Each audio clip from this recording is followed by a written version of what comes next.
Pant পরা সাংবাদিক রুকসানা আঞ্জুম নিকোলের এক পা ছেঁড়া, অর্থাৎ তার প্যান্টের একটা পাশ ছেঁড়া। এই প্যান্ট কে ছিঁড়ল, তার সাথে কার এত শত্রুতা, নাকি নিজেই ছিঁড়ে অন্য কাউকে ফাঁসানোর চেষ্টা করেছে?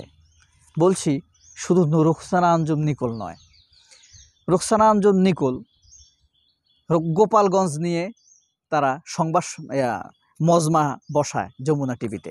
গোপালগঞ্জে নাকি ধরপাকড় হচ্ছে, কিন্তু হেফাজত নিয়ে তাদের একটি আপডেট, হেফাজতের বিচার কতদূর, এমন একটি টকশো দেখেছেন? দেখেননি। রুকসানা আঞ্জুম নিকোল একটি টকশো কি করেছে 28শে অক্টোবর মবের বিচারের কি খবর? রুকসানা আঞ্জুম নিকোল একটি টকশো করেছে শাহবাগে যে ফাঁসি চাই স্লোগান দেয়া হয়েছিল, সেটার বিচার কতদূর, সেটার বিচার হবে কিনা? রুকসানা আঞ্জুম নিকোল কি একটি টকশো করেছে যে শেখ হাসিনা যে শহীদ সালাউদ্দিন কাদের চৌধুরী, শহীদ আলী হাসান মোহাম্মদ মুজাহিদ, শহীদ কামারুজ্জামানকে মিথ্যা মামলায় ফাঁসি দিয়েছিল, সেটা নিয়ে কি রুকসানা আঞ্জুম নিকোলরা একটি টকশো করেছে? বলেন তো। রুকসানা আঞ্জুমের এটা হলো বিবেকের পার্থক্য। যখন ইসলামের বিরুদ্ধে বলার বিষয় আসে, দেশপ্রেমিকদের বিরুদ্ধে যখন তারা ভয়েস রেজ করে, তখন তারা বড় সাংবাদিক হয়ে যায়। কিন্তু দেখেন, শাপলা চত্বর নিয়ে অবৈধভাবে যে জুডিশিয়াল কিলিংয়ের মাধ্যমে হত্যা করা হয়েছে, শেখ হাসিনা এত মানুষকে গুম খুন করেছে, ছাত্রদের বিচার নিয়ে কোনো তাদের টকশো আছে? জিল্লুর রহমানের কোনো এপিসোড আছে? খালেদ মহিউদ্দিনের কোনো জানতে চায়? নাকি খালেদ মহিউদ্দিন শুধুই বলতে চায়, চাপা মারতে চায়? যাই হোক, এই নিকোলদের বুদ্ধিবৃত্তিক একটি ঠ্যাং ছেঁড়া, এক পাশ ছেঁড়া। তারা ওয়ান সাইড জার্নালিজম করে।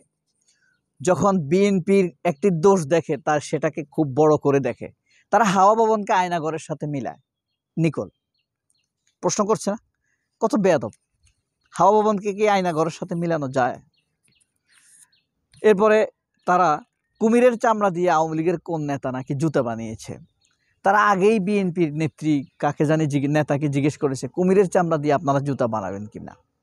তারেক রহমান কি আবার হাওয়া ভবন করবে কিনা? হাওয়া ভবন রাজনৈতিক কার্যালয়, দিস ইজ নট জেল। সে এটারে ওটার সাথে তুলনা করেছে নিকোল। এটা হলো নিকোলদের নিকোল, এগুলা হলো নিকোল বলেন, মতিউর রহমান বলেন, বা আপনার এই আনিসুল হক বলেন, এটা হলো বুদ্ধিভিত্তিক দৈন্যতা, ওয়ান সাইড জার্নালিজম করে। তারা শুধুমাত্র আওয়ামী লীগ ভারতপন্থীদের মানবিকতা, মানবতা দেখে, অন্য কারোর ক্ষেত্রে সেটা তারা প্রযোজ্য মনে করে না।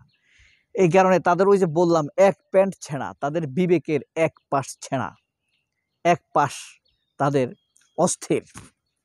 এখানেই হলো রুকসানা বলেন, রুকসানা আঞ্জুম নিকোল বলেন, খালেদ মহিউদ্দিন বলেন, অথবা আপনি আরও যারা আছে, বা মাহমুদ রাকিব বলেন, জয় মামুন বলেন, আনিস আলমগীর বলেন, তুষার আবদুল্লাহ বলেন, এরা দেখবেন, এরা এখন এদের খুব সাহসী। ডক্টর ইউনূসকে গালি দিবে, এনসিপিকে গালি দিবে, জামায়াতকে গালি দিবে, এই ব্যাপারে তারা খুব উৎফুল্ল। কিন্তু ভারত যে আমাদের সাথে এত বিমাতাসুলভ আচরণ করছে, এত শত্রুতাপূর্ণ আচরণ করছে, এত অপপ্রচার করছে, মিথ্যাচার করছে, এই ব্যাপারে তাদের কোনো ভয়েস নাই, কোনো সাউন্ড নেই। খেয়াল করেছেন? এখানেই তাদের বিবেকের এক ঠ্যাং ছেঁড়া, এক পাশ উলঙ্গ, পাছার এক পাশ দেখা যায়। তাদের তাদের আপনার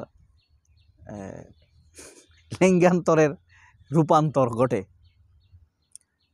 শুধু প্যান্ট পরলে কি ভাই বিবেকবান হওয়া যাবে? প্যান্ট পরলেই যদি বিবেকবান সাংবাদিক হইতো, তাহলে সবচাইতে বড় সাংবাদিক হইতো অপু বিশ্বাস। অপু বিশ্বাসের সাথে এখন দেখেন, অপু বিশ্বাসকে শাকিব খান এত অপমান করে, তার এত মিথ্যা মিডিয়াতে ধরা খায়, আবারও এই অপু বিশ্বাসকে মিডিয়ার লোকেরা ডাকে। অপু বিশ্বাস নির্লজ্জের মতো মিডিয়াতে বক্তব্য দেয়, আবারও শাকিব খানকে স্বামী বলে বক্তব্য দেয়। এখানেই হলো অপু বিশ্বাসদের দৈন্যতা, নির্লজ্জ, বিবেক নেই, নিজের বিবেক নেই।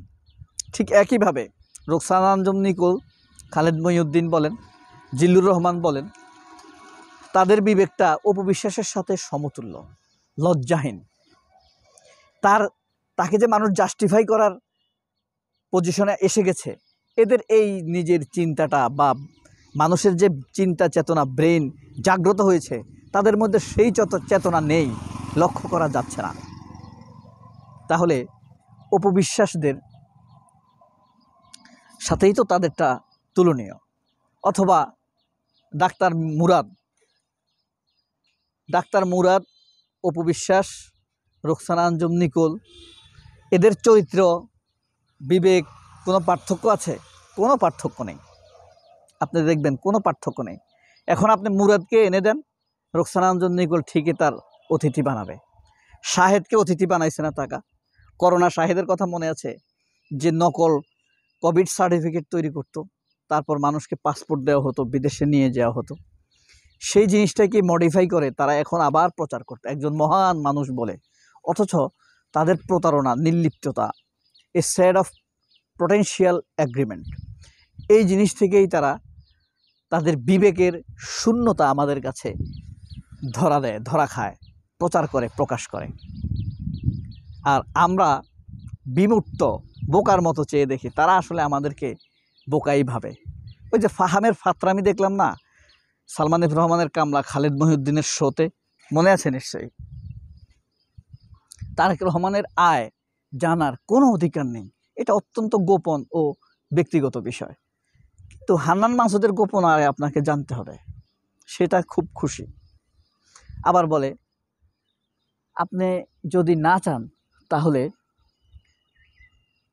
আপনি তাকে ভোট দেবেন না, এটা জানবেন প্রধানমন্ত্রী হওয়ার পরে।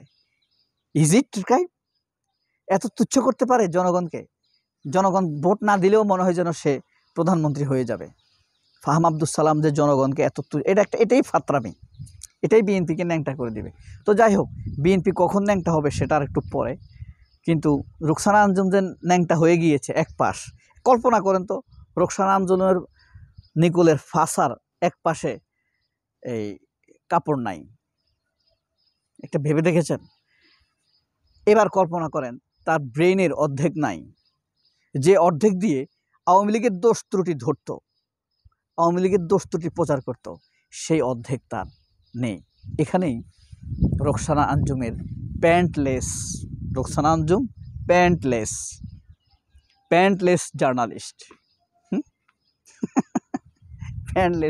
জাস্টলেস জার্নালিস্ট। এটাই হলো তার দৈন্যতা, অসামঞ্জস্যতা, বিবেকের দারিদ্রতা। সবাই অনেক ভালো থাকবেন। আল্লাহ হাফেজ। আসসালামু আলাইকুম।